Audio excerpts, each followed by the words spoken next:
Everyone knows Pokemon, right?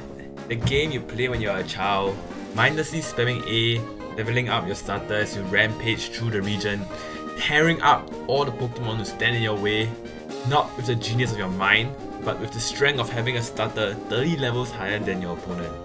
Kinda boring, right?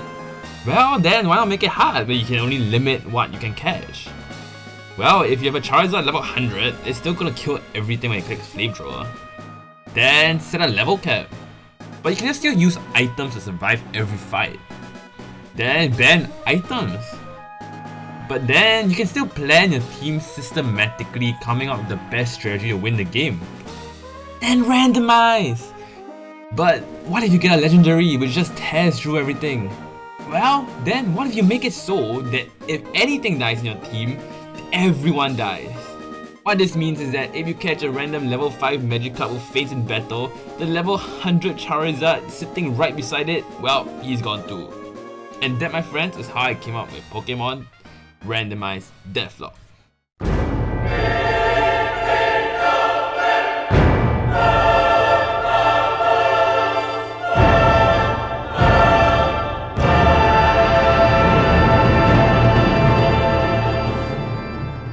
So let's go. So for my starter, I get to choose between two baby Pokemon or the literal god of happiness or something in the Pokemon region.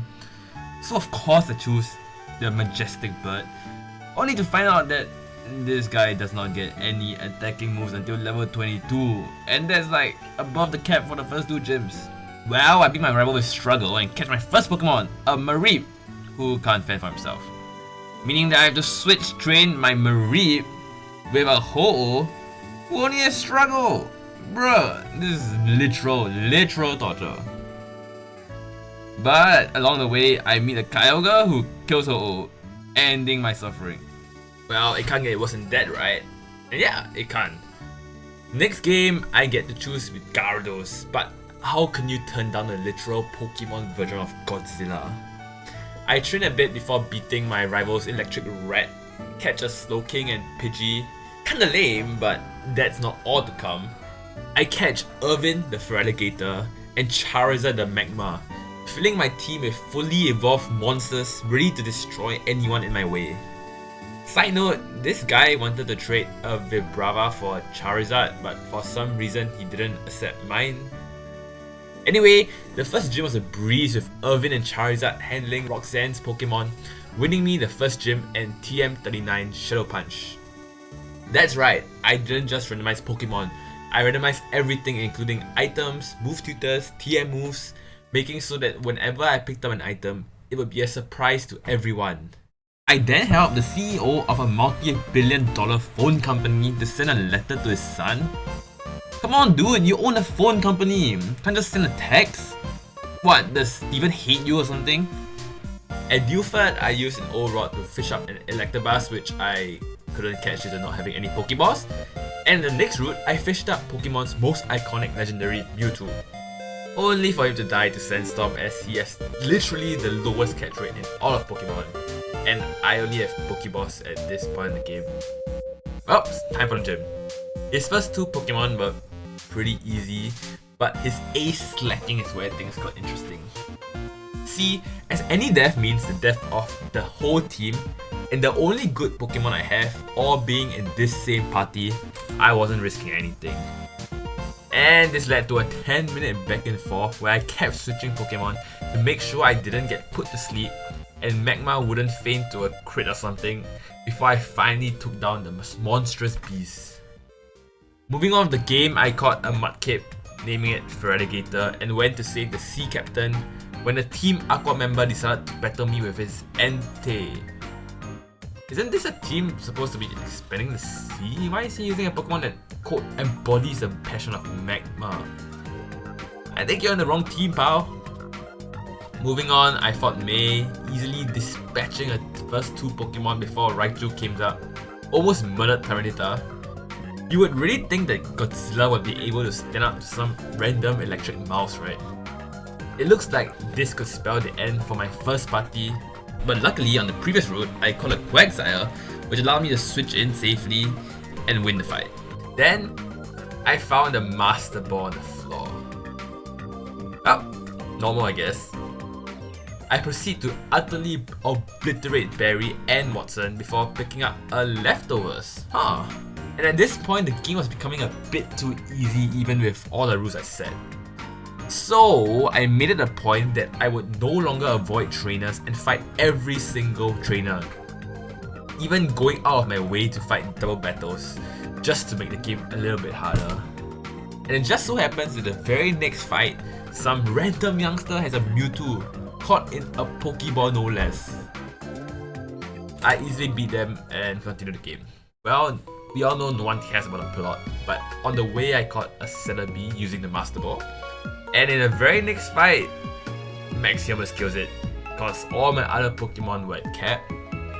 But in the end I won, and if you realized, my team only has 4 Pokemon to make sure 1, I won't accidentally overlevel certain Pokemon so I leave them in the PC, and 2, if something were to happen, not all my strong Pokemon would die, you could still like go back to the PC and get like some of the strong ones back.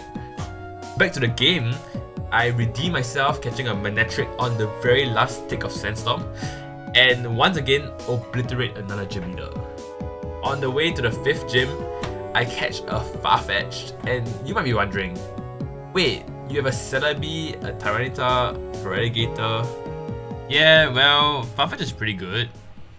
Back in my father's hometown, I fish up none other than Ho-Oh, ready to redeem myself from last game before he whirlwinds, and that's just one of many encounters which I lost. The battle starts off looking as if that is another pathetic excuse of a gym leader that Hoenn seems to have many of, as he has a Paras? Come on, man. But then he sends out Groudon. And after thinking for a while, I decided to just try attack on Tyranitar to try to like paralyze him or freeze him or something when he used Bulk Up.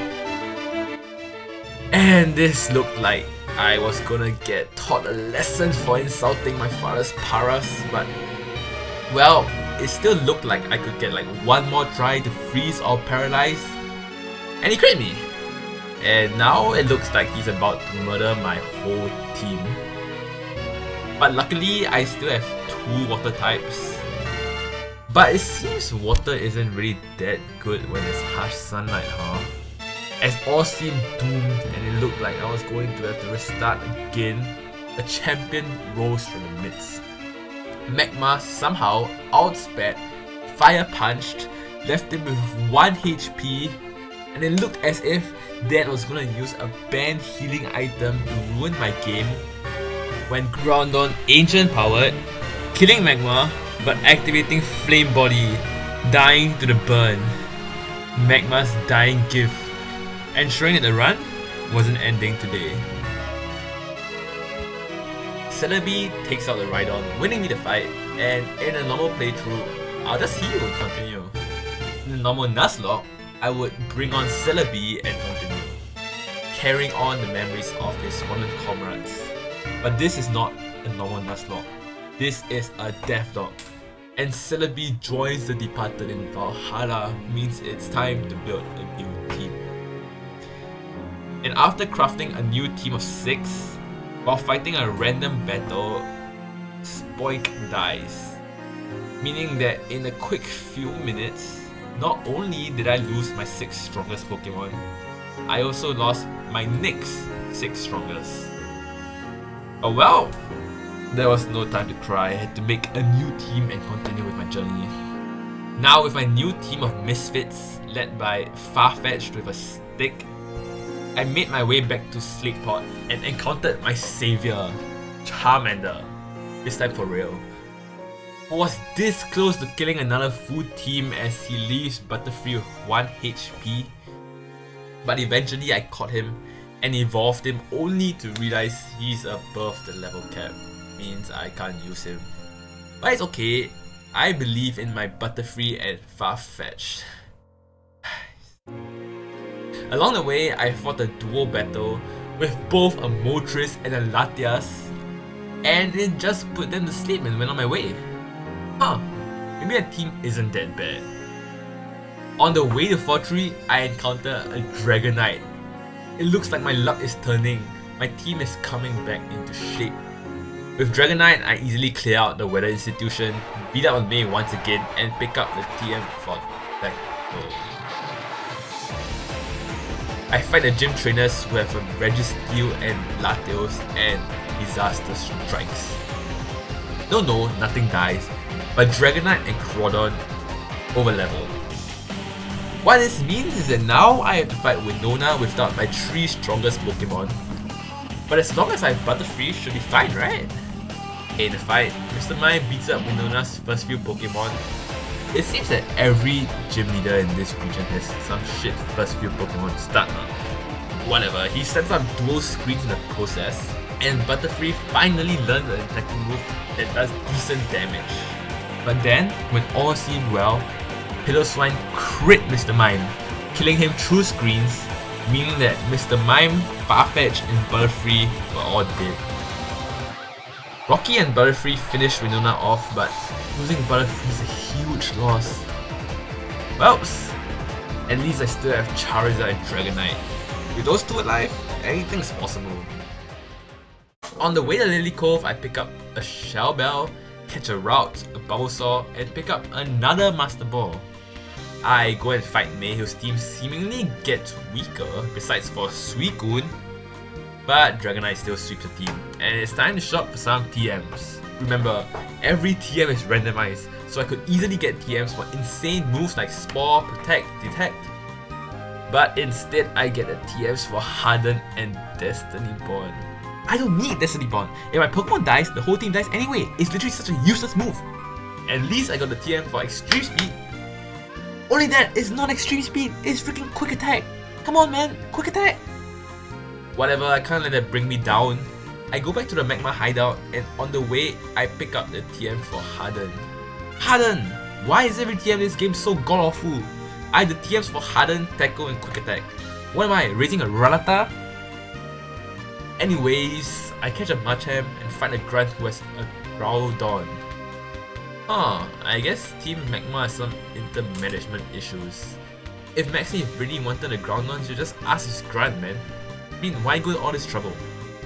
Hey, Maxi was a pushover, and the Grunt of the Groudon gave me more problems than the hit boss of the evil team.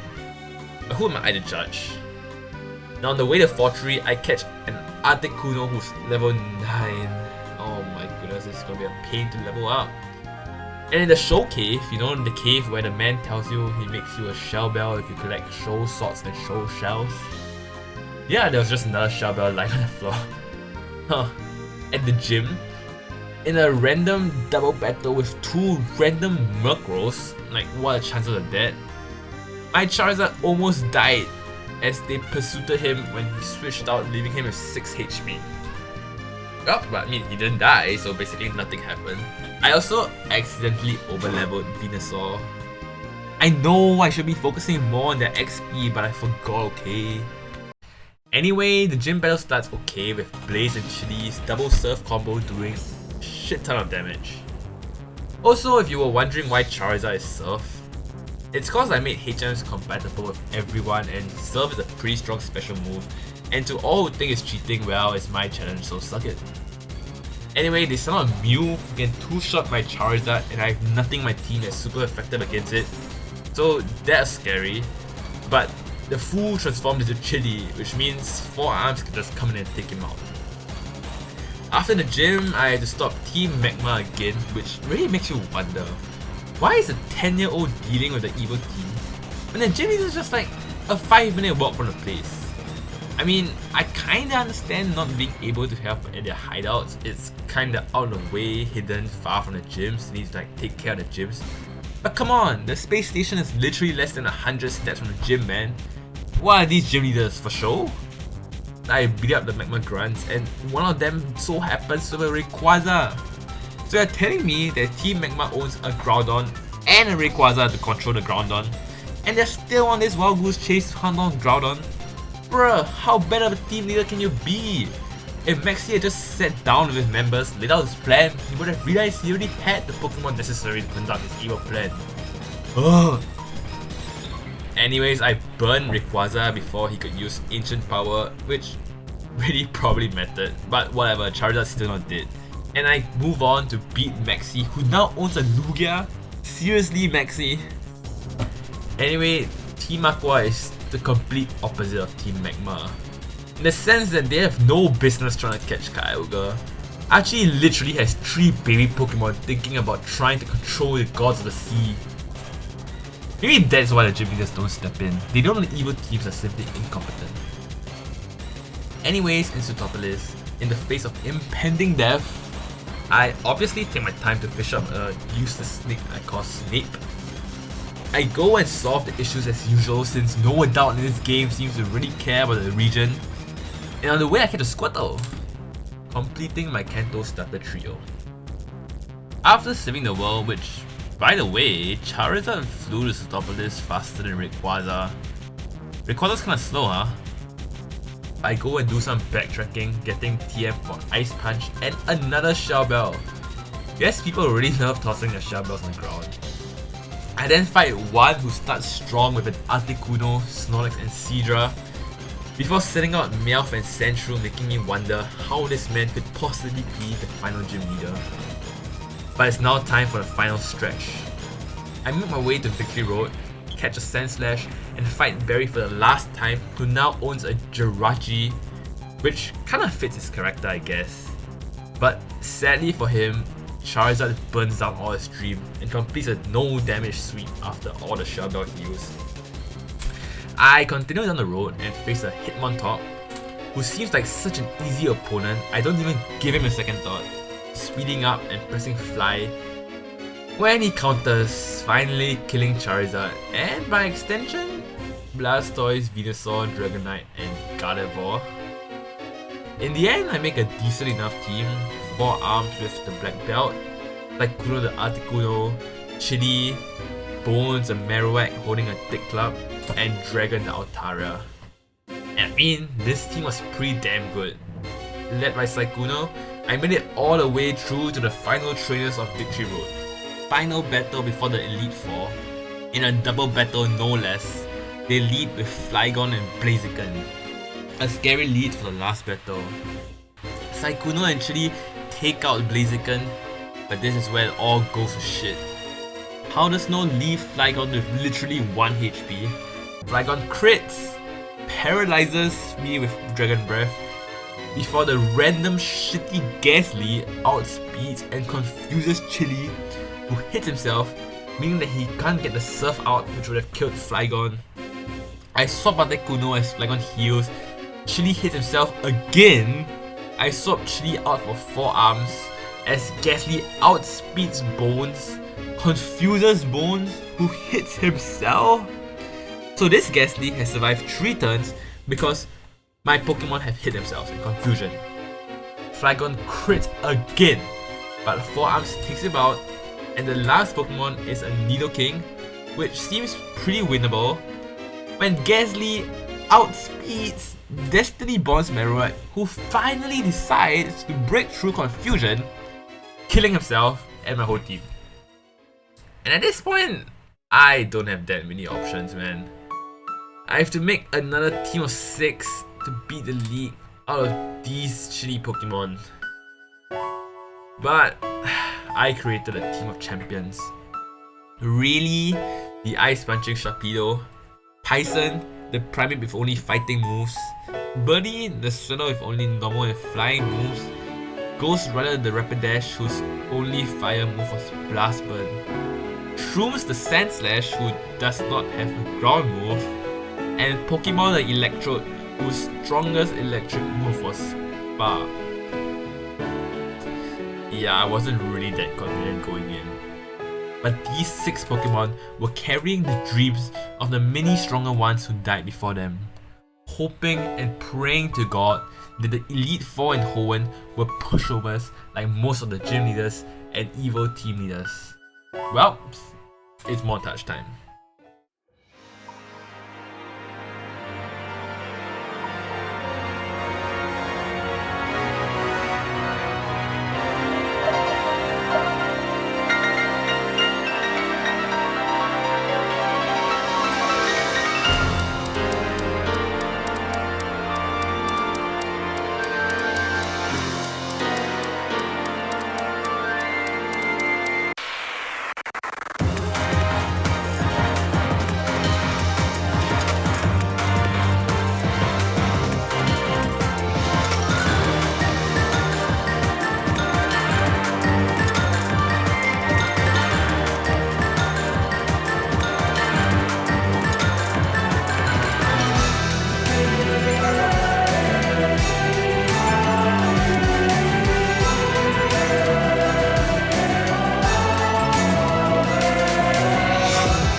did it.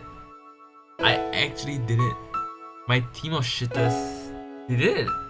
They won the league. And that's it. That's